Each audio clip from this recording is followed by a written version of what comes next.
isulat ang kwento nating dalawa ngayon. May sarili naman tayong pahina at simula. Pwede nating buuin, gawing istorya na kakaiba.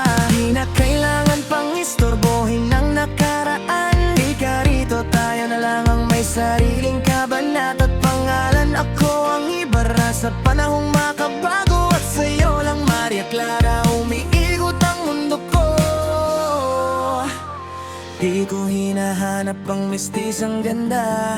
Hindi mo ba alam ako'y para sa'yo na? Wala akong pake sa iba nilang pamantayan. Ikaw ang gusto ko, tunay na Filipina ang kariktan. Baka naman pwede ka na maging aking kasama, at tayo na mismo ang susulat ng bagong nobela.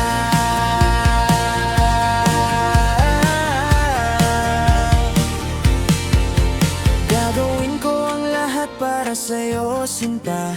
Walang atras, ibara mo'y handang lumaban pa. Kahit ilang unos pa ang haharang sa daan, kahit bala pa ng mundo, ako ang tatangan. Binibini ko, sana'y wag ka nang mag-alinlangan. Baguhin natin ang kwento, tayo ang magdidikta ng kasaysayan. Pasensya na sa lumang alamat na kilala.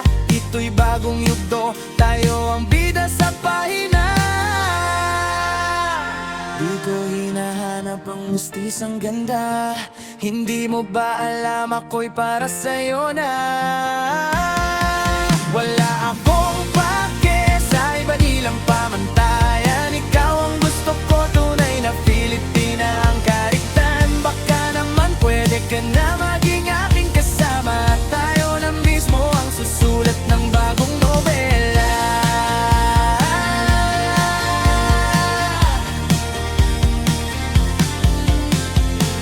Hindi lang to basta awit na nadirinig. Ito'y sulat ng puso na sa'yo nakatitig. Sana'y maramdaman mo ang bawat salita, na ikaw lang ang laman